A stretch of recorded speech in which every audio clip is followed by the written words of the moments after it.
This is the second lecture on the hallucinogens chapter. Some of you might have seen this slide already. I'm starting here because I have two sections of the class and sometimes I leave off in different places. So for some of you guys, this is backtracking a little bit. Also, the software that I'm using to record this doesn't really do those builds, the animations, so words come in like one at a time. So I'm just going to kind of check off each point as I go through it on each slide. So we were just talking about LSD, and this is something else that kind of happened in the 1960s. This report comes out that says that people can actually take bananas. I think it wasn't like bananas themselves or the peels, but those kind of stringy things that after you peel a banana that you get sometimes. Apparently you can bake them, heat them up, and then they become dried out and smokable because they contained, the report said, this chemical called bananidine. And what happened at that point was a lot of people freaked out because, again, this is the 1960s. And by then, a lot of people, there were a lot more drugs than there ever were before, ones with initials like LSD, and other kinds of chemicals that just didn't exist in nature and weren't around before. And so a lot of people got really scared when it turned out that maybe there was some kind of hallucinogenic chemical in bananas. And there were a lot of conversations among law enforcement and the FBI about how do we keep the bananas out of the hands of the kids and stuff like that.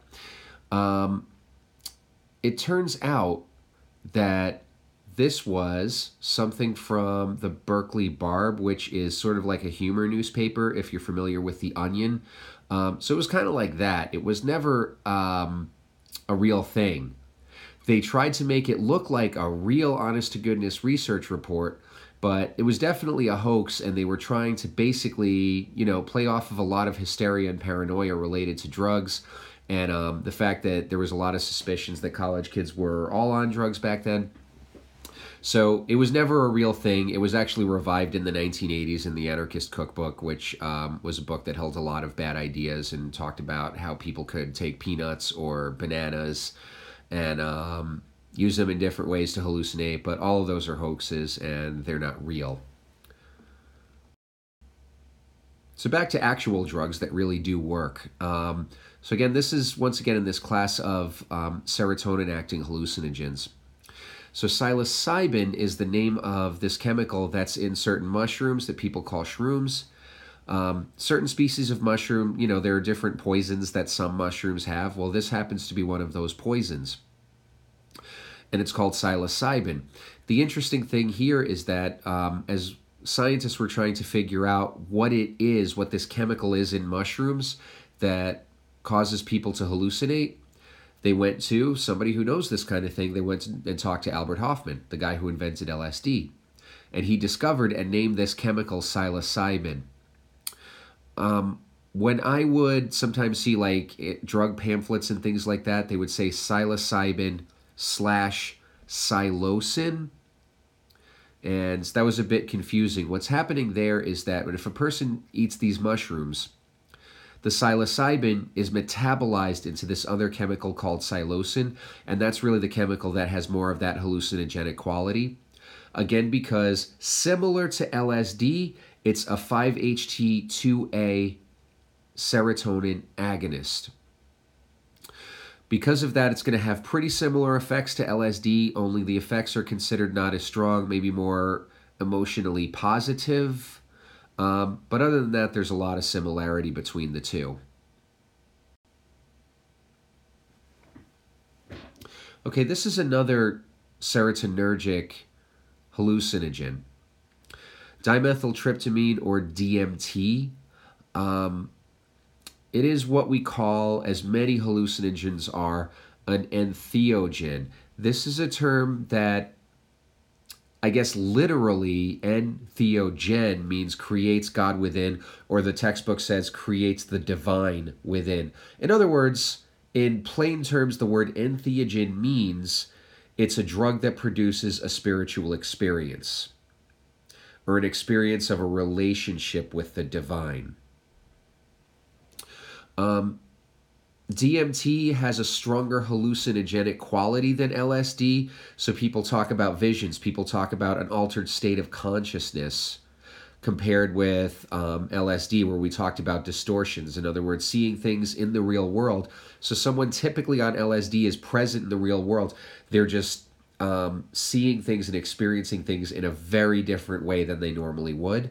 Someone on DMT is oftentimes having a vision, or maybe communicating with some spirits that only they're aware of. Where does it come from?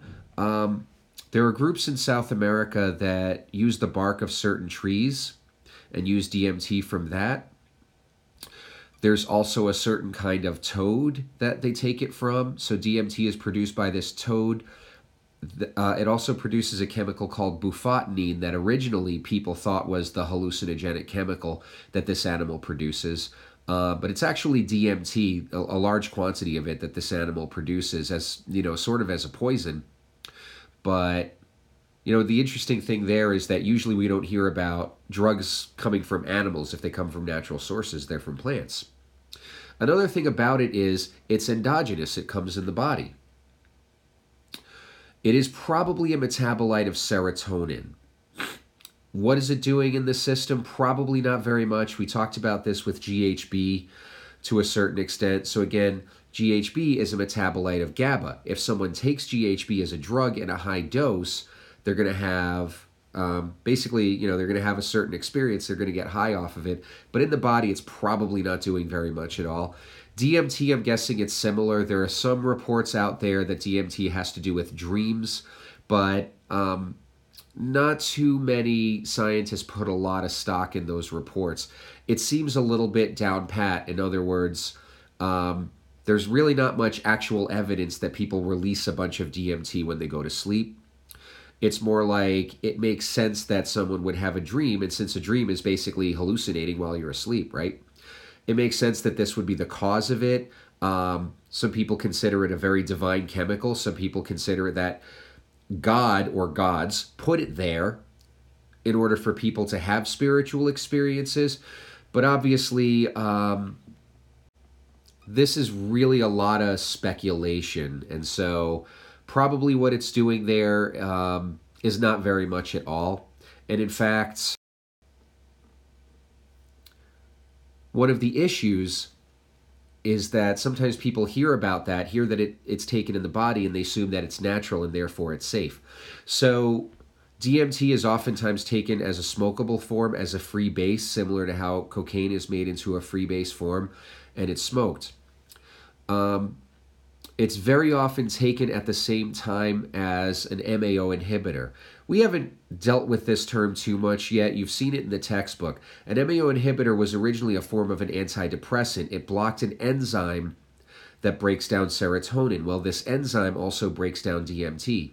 If people smoke DMT on its own, again, think about one of the old rules that I talked about, a general rule, that if the body produces a drug or a chemical, the body is pretty good at breaking that chemical down as a general rule. So DMT, if a person takes that, the effects last really just a couple of minutes. To prolong those effects, they can block MAO. The reason that the effects only last a few minutes is that MAO is an enzyme that immediately breaks down DMT. So basically what you're doing is you're taking an inhibitor to block that enzyme, and then the effects of DMT are going to last longer, about half an hour. Oftentimes people will use this with a trip sitter, which is another person, usually somebody else who has experience with the drug, someone to sort of watch them, because again, with a drug like LSD, you're very much awake, you're seeing and experiencing weird stuff. But with a drug like DMT, it's very powerful, and so people are sometimes kind of in an altered state, and they're not really in the world. And sometimes another individual should be there, if nothing else, people will sometimes start to smoke it through a pipe and then drop the pipe on themselves. So this person will be there even to do things like catch the pipe and make sure that person doesn't burn themselves. There is a particular danger associated with DMT. We talked about how these drugs, some of them, produce this acute tolerance. And we talked about how that can be a good thing, and that's the reason why people don't become dependent on LSD, is they get this acute tolerance, and then by the time they're sort of crashing, they're not going to binge, they're not going to keep taking more because it's not really going to work. But what happens with this drug is that sometimes people use a very small amount. Again, it's very fast acting, so people will use a tiny amount and kind of not really feel the effects. And so they'll sort of assume that, oh, my system can handle it, I'm going to take more. And then they'll start taking more and more of this drug, not realizing that as they're using it, sort of the smart, safer thing to do would be to stop for a while, try it again some other time, because they have this tolerance that's building up in their system as they're using it. And potentially people take higher and higher and higher doses from time to the point, assuming that it's a very, very weak substance, but, that can actually produce some dangers, and some people can end up in an emergency room. Here's one example of what can happen. This is just one abstract. It's a little bit older, but this happens from time to time.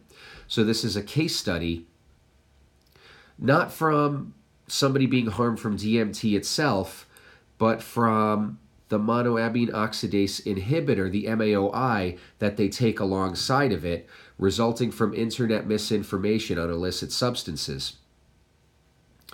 So this is, here I put in bolds, we report the case of an adolescent whose use of the internet to obtain drug information led to severe poisoning from the combination of an MAO inhibitor called Harmaline and this DMT-like drug, 5-methoxy-DMT. So in this case, it wasn't the DMT itself, it's the fact that people don't realize this. MAO inhibitors are kind of dangerous. That's actually why they're not used as antidepressants anymore. They're pretty effective as antidepressants, but people were poisoned using them fairly regularly. They had to go on restricted diets, that kind of thing. So that, in addition to DMT, is a drug that people have to be careful with. So they'll look online and kind of see that, all right, so there are certain groups in South America, sort of native indigenous populations that use natural sources of DMT and MAO inhibitors and put them together. And that must mean they know what they're doing and it's very safe, so then they'll start taking it. And I think part of that is due to this perceived safety that DMT has. People hear about it and they hear that it's a chemical that occurs in the body, it's endogenous, and therefore it probably won't harm you. But, any substance, if you take it irresponsibly, you could end up in the hospital. And we're going to contrast that with uses of DMT by indigenous groups that have been using it for a really long time. So in South America, there's this tea known as ayahuasca, and basically it contains DMT and harmine. So DMT is a hallucinogenic substance. Harmine, the textbook talks about, where you see in the book it discusses ayahuasca, is in the chapter on harmine. I have really tried to look into this because harmine is an MAO inhibitor. Those are usually not psychedelic drugs. Again, those are usually antidepressants. They're not really drugs that you get high off of. They're not hallucinogenic. So I think there might be a little bit of confusion about this. Harmine, again, is there to prolong the effect of DMT. But is it hallucinogenic by itself? I don't think so. DMT is probably really what's driving the psychedelic, the entheogenic, the spiritual experience that groups of people have, and harmine sort of prolongs and enhances that effect, but in and of itself, I don't think harmine is really driving that effect. So, to certain South American groups, one of which, I'm not even going to try and pronounce this, but this group is usually just referred to as the UDV in a lot of court documents. It's a church. It's a religious organization from some people from Brazil who take ayahuasca as part of their religious ceremony. And when they immigrated, some of them immigrated to the U.S., and they brought some ayahuasca with them, and they were caught doing that. And, of course, they were arrested. And they went to the Supreme Court, and they tried to argue that this, to them, ayahuasca is not a drug. It's part of their church. So to them, it would be like telling Christians they can't have communion. They don't just do it all the time. To them, it's sacred, it's special, it has a certain meaning They're not doing it irresponsibly. It's really only used as part of a religious practice, and it's only used in certain times and certain situations as part of that religious practice. Again, similar to how Christian religions look at taking communion. You don't just do that all the time. And the Supreme Court agreed with them. Based on this 1993 law, the Religious Freedom Restoration Act, and one of the things that it says is for the government, for law enforcement to interfere with religious practices, they have to show what they call compelling government interest. In other words, what that means is the government has to prove that some governmental function is interfered with by allowing groups like this to have access to drugs that they've been taking for a really, really long time. And in this case, the Supreme Court decided that, no, the government didn't show compelling government interest. In other words, they didn't show that there was any big deal allowing people to have this drug if it was really part of a sincere spiritual experience that they're used to. So they're actually now allowed to import a certain amount. Obviously, it's monitored carefully, but they can actually use ayahuasca even though DMT is a Schedule I substance. So this is one of those exceptions for religious ceremony, things like that.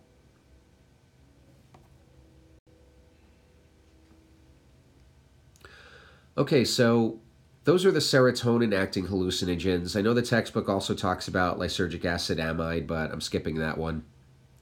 So you don't have to worry about that on a test. And we're going to talk about norepinephrine-acting hallucinogens. Remember, we would use the term noradrenergic as we refer to them. The thing is, these are dirty drugs. You'll see a table in the textbook that talks about the action that these drugs have. So why are they hallucinogenic? And in many cases, it's because they have serotonin action too. So they also work on that 5-HT2A receptor that we talked about with LSD. That's also there for psilocybin and psilocin. That's also there for DMT. So this one receptor is important to the actions of a lot of hallucinogens. And it's why a lot of these, even though they're very different drugs and people describe the experiences differently, there are a lot of similarities. But you also do see some similarities with norepinephrine. So this is norepinephrine. This is the drug mescaline, or that comes from the peyote cactus. And this last one is MDMA or ecstasy. If you have a really good memory or understanding of chemistry, you'll notice that a lot of these drugs look a lot like the ones when I was talking about amphetamines. Yeah, and the reason for that is that those drugs, like these drugs, are amphetamine-like.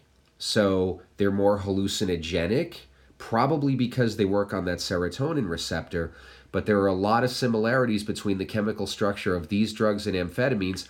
And in fact, again, this one, MDMA, ecstasy, or Molly, that stands for methylene dioxymethamphetamine. So basically, it's a form of methamphetamine with just like a little extra stuff tacked on. It produces very different effects, but also, some similarities because it's from the same chemical family. Some of these are less hallucinogenic as a result. So MDMA, a lot of people who have tried different drugs will talk about how they don't consider that in some cases a hallucinogen. It produces different effects. It produces some perceptual changes, but really changes to mood, emotion, more things like that than hallucinations. But because it does have some hallucinogenic quality, sort of we classify it in this chapter. Okay, so the first one we're going to talk about is mescaline, which is the active ingredient in the peyote cactus. So, of course, that means that it comes from a plant. And it's a pretty, unlike some of the other drugs, this is a pretty uniquely American drug. Mostly where this peyote cactus grows is the southwestern U.S., but you will get, textbook talks about churches that use peyote, sort of cults or churches of peyote that have been established in lots of states around the country. You can see on the top of this cactus, you have this little flower that's called a crown, and what people will do is they'll take that flowering crown and they'll slice it almost like a salami so that it makes these little discs, and then they'll take these discs that look like pills. So, as with the other ones, with the exception of DMT, all the ones we've talked about so far are hallucinogens that are taken orally. Usually, again, long durations of action from that slower route of administration. So, one of the interesting things about peyote in particular is its impact on the law. Again, because there are groups in this country who have used it as a religious ritual since before it even was a country. So there were some Native American nations who have been using peyote as part of their religious ritual, as part of their spiritual experience, going back to before there were Europeans on this continent at all. So what starts happening, of course, is that in the 1960s, a lot of people start taking drugs. A lot of people of European or African descent or Asian from that originally came from other parts of the world. And so Congress bans it in 1965, so puts it in the same category as something like LSD. And of course, that's, to them, pretty messed up because they don't want people taking peyote outside of their church, outside of their religion. To them, that's sacrilegious, and on top of that, because everyone was doing it, it became illegal, even for them. So since that happened, there's kind of been this back and forth over the past 50 or more years between Congress and the Supreme Court, and as a general rule, Congress has been more on the side of allowing religious freedom, allowing people to have access to peyote if it's part of their religious ritual, and the Supreme Court has sort of limited a lot of those throughout time. Not that one side is strongly in favor of one or the other, but there seems to be this back and forth that has taken place from time to time. So Congress basically allowed an exception to this federal ban that started in 1965, and then again with the Controlled Substances Act in 1970, mescaline is placed on Schedule 1, which you would assume means that nobody can have access to it, but 1978, Congress comes out with the American Indian Religious Freedom Act that basically says, all right, if peyote is part of your religion, you can use it. Then something happened in 1990 that was really the perfect test of how far this law can go. It was a case that went to the Supreme Court. And that case went like this. Again, this was 1990, so 12 years after this law was passed and people were allowed to use peyote, again, if it was part of their religion. But what happened was these two, I believe, Navajo employees of a federal drug rehab facility tested positive for mescaline, which again is the active ingredient in peyote. And they were fired from their jobs. Weren't arrested. But the government then argued that nobody who works at a drug rehab facility can test positive for a controlled substance. If you do, you get fired. That's the law. Those individuals argued that they tested positive for mescaline. That was part of their religion. They don't test positive for other drugs because to them, mescaline is not a drug. It's part of their religion, and it's a necessary part, and firing them was discrimination. This went to the Supreme Court, and the Supreme Court, in this case, unlike that ayahuasca case we talked about that was 12 years ago, in this case, the Supreme Court sided with the government. Again, based on that compelling government interest idea. In other words, allowing employees at a drug rehab facility to test positive for highly illegal drugs, I guess they argued interfered with some fundamental government function, and so they upheld that firing.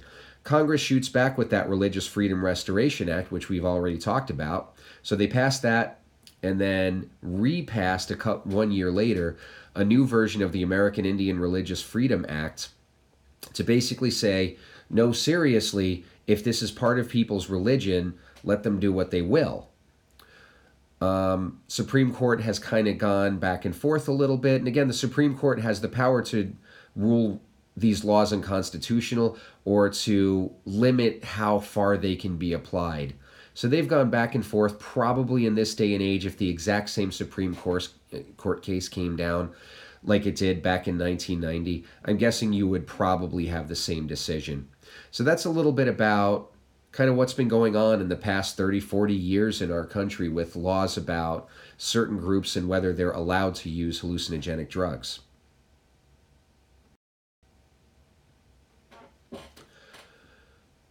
Other than that, the effects of mescaline are kind of similar to the effects of LSD. At high doses, produces visions, actually produces a lot of nausea as well. So to a lot of people, it's an unpleasant experience. To other people, at lower doses, the effects are kind of similar to LSD. So let's talk about ecstasy, Molly, MDMA, another drug of this class. So this one, dirty drug, norepinephrine, serotonin, and dopamine reuptake blocker. Remember we talked about amphetamine and methamphetamine as norepinephrine and dopamine reuptake blockers, right? So those were stimulant drugs. This one, we're adding serotonin. There are probably a number of other targets that MDMA works on, and so that produces the wide range of effects that it has. It was also invented in 1912, so it doesn't exist in nature. It's also a pretty old drug like amphetamine, methamphetamine were. This drug, though, didn't really get used very much at all until the 1970s. It really never had any sort of medicinal use. So it was popularized as a psychedelic drug by several people, including Alexander Shulgin, who didn't invent it. He invented a lot of different drugs. We talked about that other drug, DOM or STP. He would invent drugs that are a lot structurally like amphetamine and encourage people to take them, and he took them himself. He also encouraged people to use MDMA, so it started being used in clubs. It's taken orally. It got popular enough in the 1980s that it was put on Schedule 1 in 1985. Ironically, though, you didn't really hear about MDMA until after that. It was really the 1990s that it became a household name. So it became more and more common, more and more popular, as being made in underground labs. And then it sort of went away after a while. Like people talked about raves in the 1990s. So like going to dance clubs and dancing and taking ecstasy. Abuse has gone up in the past bunch of years. So it kind of leveled off after that in the early 2000s. Then it started rising again. And part of that is due to the fact that it started being taken in the form called Molly, which is supposedly a more pure form. What happened in the mid-2000s is that there were a lot of seizures of MDMA, or what was supposed to be ecstasy pills. And it turned out that a lot of them had very little to no ecstasy at all. Again, unregulated industry. So what was in there would be methamphetamine or maybe a wide range of other drugs. So what became popular was this version called Molly, which was supposedly pure MDMA. But again, a lot of quantities of that have been seized turns out to have, in many cases, some to very little MDMA in them. So it's taken orally most commonly. The thing about it, so like usually people would take it in pills that sort of look like that. They're pressed into pills and less hallucinogenic, like I talked about. People talk more about euphoria. So more effects on mood, on positivity. So also more enhancement, if anything, not so much like visual hallucinations. More enhancement of the sense of touch. It's what's called an entactogen. So in that word, you see like tactile, so sense of touch. In other words, it's something that promotes touching, in some cases hugging, feelings of empathy, social positivity. So you want to be around other people. You want to be more sociable. You have feelings of empathy for others. People talk about this sense of innocence, wonder, childlike wonderment that it produces. So less visual hallucination, more those kinds of feelings. There are some downsides to it. One of them is, well, one of the most common ones is because it's a methamphetamine-like substance. We've talked about this with ephedra. Because it's a stimulant, really, sort of chemically speaking, hyperthermia or overheating is very common. This is particularly an issue when people take it in clubs because they might be sort of in proximity to a lot of other people, maybe not a lot of great ventilation. They're dancing, they're moving around. So these are all things that you put together might lead somebody to overheat. In and of itself, this, it's a very common danger. It's usually not fatal. It's more like someone might faint, might overheat, might end up in an emergency room. But by itself, it's not that scary, even though it does happen fairly often. On the other hand, what's been going on for a number of years now, I think this doesn't happen as much as it used to, but what was known about MDMA is that people would say, all right, if you're going to take it, that's fine. Just drink a lot of water. Just drink plenty of water. You don't want to dehydrate. You don't want to overheat. Drink tons and tons and tons of water. And what happens is that, again, people don't realize that you can overdose on water. You can overhydrate. We talked about in some cases that can be fatal. Every couple of years this happens with MDMA. Somebody gets a little bit of information that taking MDMA is totally fine. It's completely safe as long as you drink a lot of water and stay hydrated. What happens from time to time is that people die from overhydration. That's happened a few times. It's very rare. It's not a common thing. It's just, it really makes the news because of how preventable that kind of thing is. It's really somebody who gets a little bit of bad information about what to do to stay safe that actually, ironically, becomes dangerous. Other effects, because, again, it's a stimulant-like drug, that jaw clenching or bruxism that we talked about. So that's a very common side effect. Interestingly, we talked from time to time about this data set called the Dawn Reports. And again, that has to do with emergency room visits. So they kept this up until 2011. And there were very few emergency room visits related to MDMA in that period when it was becoming popular, like before it became a Schedule I substance. That period of 1975 to 1985, there were just a handful a year. And really after that, there were a ton more, again, especially going into the 90s, the 2000s now. Plenty of people will turn up in the hospital in the United States in a year for reasons related to ecstasy, taking Molly. I'm not sure why that is, why early on it didn't seem to be that dangerous. I'm guessing a couple of things. Number one, maybe very early on it was more pure and not cut with other substances the way it's been for the past 20 or 30 years.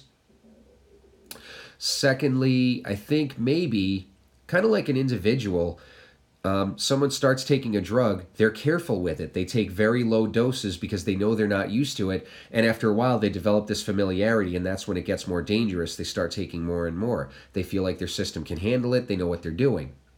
I wonder whether there's sort of like a cultural equivalent to that. Like early on, when a society is getting used to a drug, they sort of take it easy a little bit more than when it becomes popular. At any rate, just there's this interesting thing because even though it's a drug that's not at all completely safe, once upon a time, maybe because people saw it as this new thing and maybe potentially scary, it was safer than it is now. So a common question or controversy has to do with whether ecstasy kills brain cells. So a little bit of weird information on both sides on this. There's a researcher named George Ricart who came out with a study about 15 years ago that said that ecstasy, a single dose of it, kills neurons. And again, they were looking at what you're seeing right here in this is a heat map of the striatum of, I think, monkeys. So they basically gave ecstasy, and on the left-hand side, you've got a control animal, a control striatum, where, like, again, hot colors mean a lot of serotonin activity, a lot of sort of brain activity, and the colder colors on the right, the blues and the greens, basically mean that there's really not many cells left or functional. So this was widely reported, except it turned out what happened was that wasn't ecstasy, that wasn't MDMA. It turns out he accidentally gave, and he admitted this, he accidentally gave methamphetamine, which is a drug that we know is neurotoxic. So he sort of issues a retraction, kind of says publicly, okay, there was this mistake. I think he blamed the company that supplied him with the drug. But at any rate, kind of realizes that this is wrong and says, hey, stop showing this slide. That what you're looking at on the top left is not MDMA. And yet for many, many years, this was publicized as here's what MDMA will do to your brain. In fact, like I had a student who went to Washington, D.C., went to the Smithsonian and brought that picture back on a postcard years after all of this had happened. So a lot of people took this to mean, you see, fears about ecstasy are overblown. It's fine. It doesn't do anything wrong at all. But that's not really true. So for one thing, since MDMA is a pretty similar chemical to methamphetamine, it forms a lot of the same brain-damaging chemicals. Remember that we said part of the issue with amphetamine and methamphetamine is that they actually go inside the axon terminal, right? So if I can draw this here real quick, you've got the terminals, the reuptake pumps, and instead of just blocking reuptake, what actually happens is it pumps out dopamine and pumps in amphetamine or methamphetamine. So, not surprisingly, MDMA forms the same kinds of brain-damaging chemicals, the same sort of oxidating chemicals that methamphetamine does. You do see, and again, this is correlational research, but it seems like in people who take ecstasy a lot, there are some studies showing long-term memory impairments. And you do see, as it's shown here, reduced serotonin function. So looking at serotonin reactivity, so putting in a chemical that sort of reacts with serotonin cells, 2 weeks after a dose of ecstasy, really not much serotonin reactivity there. And even 7 years later, the one on the right, you see not as much as you've got previously. That doesn't necessarily mean the cells are dead. Similar to amphetamine, methamphetamine, it could be that the cell is still alive, but the axon terminal, where the drug gets in, is being severely damaged, and maybe it will regrow. But at any rate, it looks like, to answer the question, is ecstasy neurotoxic? The answer is probably. Again, not on a massive scale. You're not going to see, like, tons and tons of cell death. Oh, one other thing that you might have heard about it is that ecstasy puts holes in your brain. That's really not true. That was based on sort of a misinterpretation, like, of how somebody drew a brain in a scientific study. They sort of made it look like, but basically what they were trying to represent is here are parts of your brain that are less active on ecstasy, except the way they drew it, it just looked like here are parts of your brain that are missing.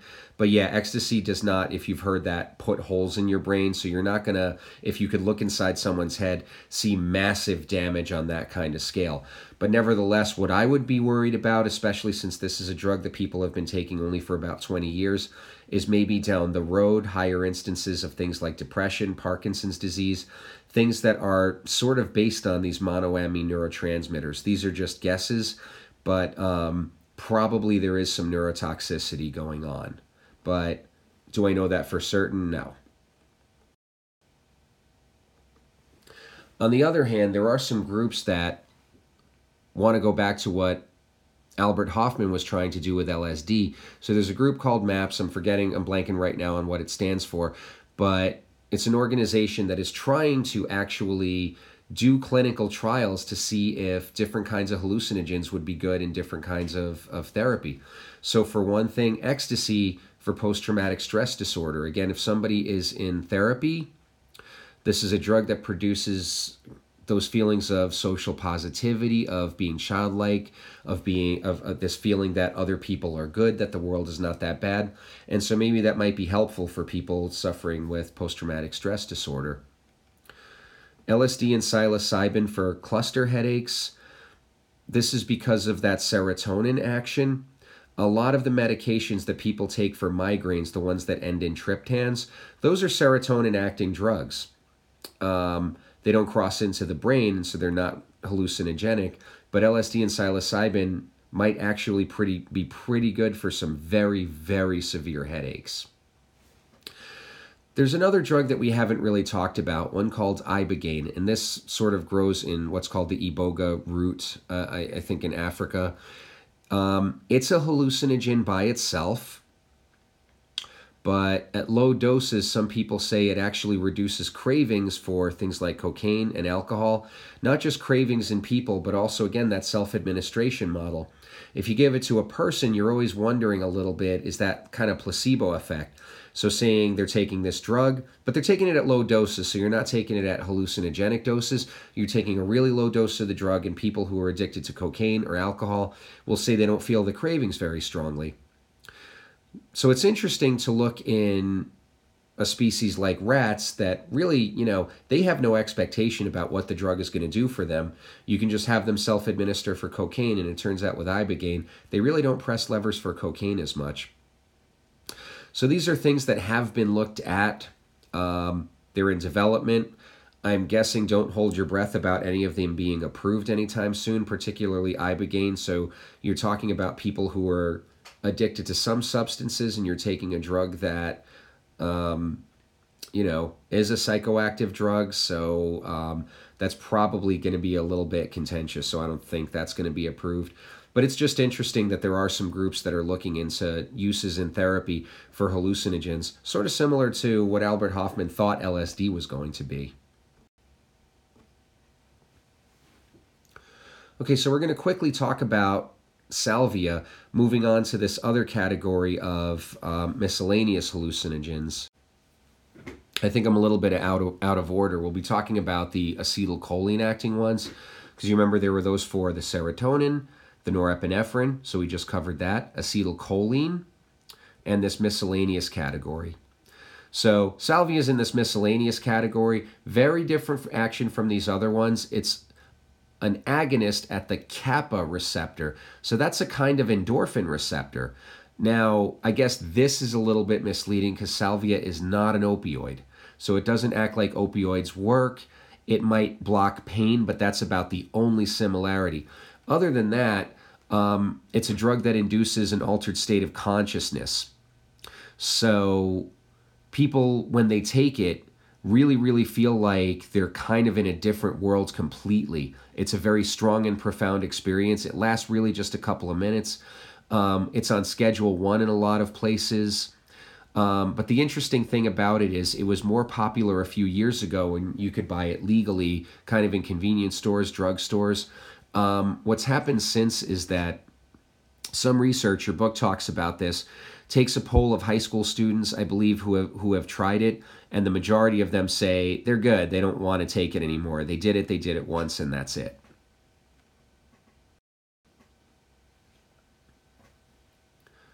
Here's another more common class of, I guess older, a set of drugs that's been used as hallucinogens for a longer period of time. These are what we call dissociative anesthetics. We talked about these a little bit in the chapter on depressants. So PCP, ketamine, these are drugs that act on a glutamate receptor. They're an antagonist for a certain kind of glutamate receptor that we call the NMDA glutamate receptor. So that's a receptor subtype, and pretty much you can see what they do. They kind of go into the channel. This is a weird action for an antagonist. This is what's called a non-competitive antagonist. They don't actually work at the binding site for glutamate and plug it up like a normal antagonist would. It's just that this receptor is a channel that normally lets calcium into the cell. So what it's going to do is it just kind of like plugs up that receptor, so even if a drug like glutamate or an agonist works at that binding site, that receptor isn't going to work. It's blocked. So this produces some very powerful visual distortions. People talk particularly about distorted body image, distorted dimensions of things.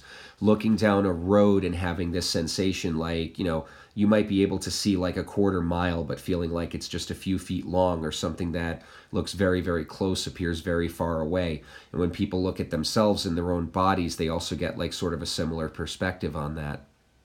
These drugs are called dissociative because they produce not a literal out-of-body experience, but this feeling almost like your body isn't your own. You really don't feel pain very strongly. And not only that, you kind of feel like your body doesn't belong to you. It's almost like you're looking at your own self from the perspective of an outsider. This is why people who get on these drugs can sometimes be extremely violent and very hard to control. They can harm themselves in a lot of ways. They can sort of like punch through windshields and be very, very strong. And of course, they're getting very hurt when they're doing that, but they really don't have any sensation like it's harming them.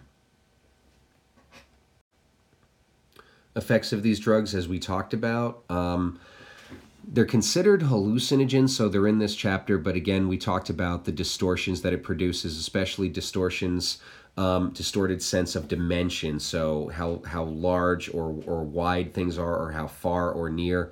Also, that perspective on the body as well. We talked about that feeling of dissociation from the body. Also, very disordered thought, sometimes kind of in a negative way. Occasionally panic, severe mood swings.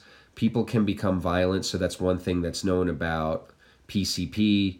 That's also called angel dust, and can be snorted or smoked, sometimes called wet or embalming fluid.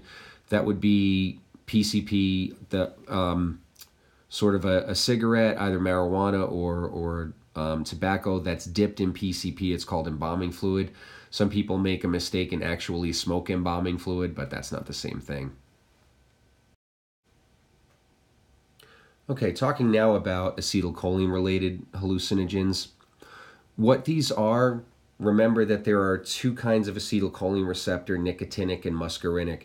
So these are muscarinic antagonists, so they're sometimes called anticholinergic because they're antagonists, they're blockers. Anticholinergic, so they interrupt acetylcholine signaling. They might be called antimuscarinic for the same reason. These occur in a lot of natural sources. So a plant known as belladonna or deadly nightshade, mandrake, jimson weed, henbane. There are a few ones like that that famously are sort of part of witches' potions. And there might be a reason for that.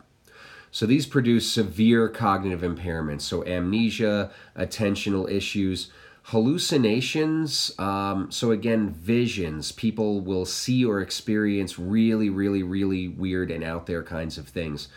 They'll hallucinate. So the story goes, the reason that these were considered part of, I guess, witches' potions is that if a person were to take them, either on purpose or accidentally, they might see some pretty scary stuff that's not there. They're not really scheduled or regulated much because they produce little euphoria. In other words, they're not particularly enjoyable. So usually people talk about the effects as kind of scary. So they're not widely abused, even though these are plants that grow in different places around the world.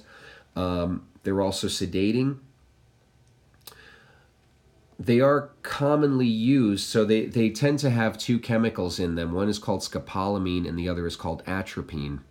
So these are natural sources, and actually they're widely used in laboratories in situations where you want to experimentally induce a state sort of like dementia. So that's what they're used for scientifically. Also remember that this muscarinic acetylcholine receptor is what's in charge of the parasympathetic nervous system. So by giving a drug that is an antagonist at that receptor, you're blocking the parasympathetic nervous system. That's why that plant known as belladonna got that name. Belladonna means beautiful woman.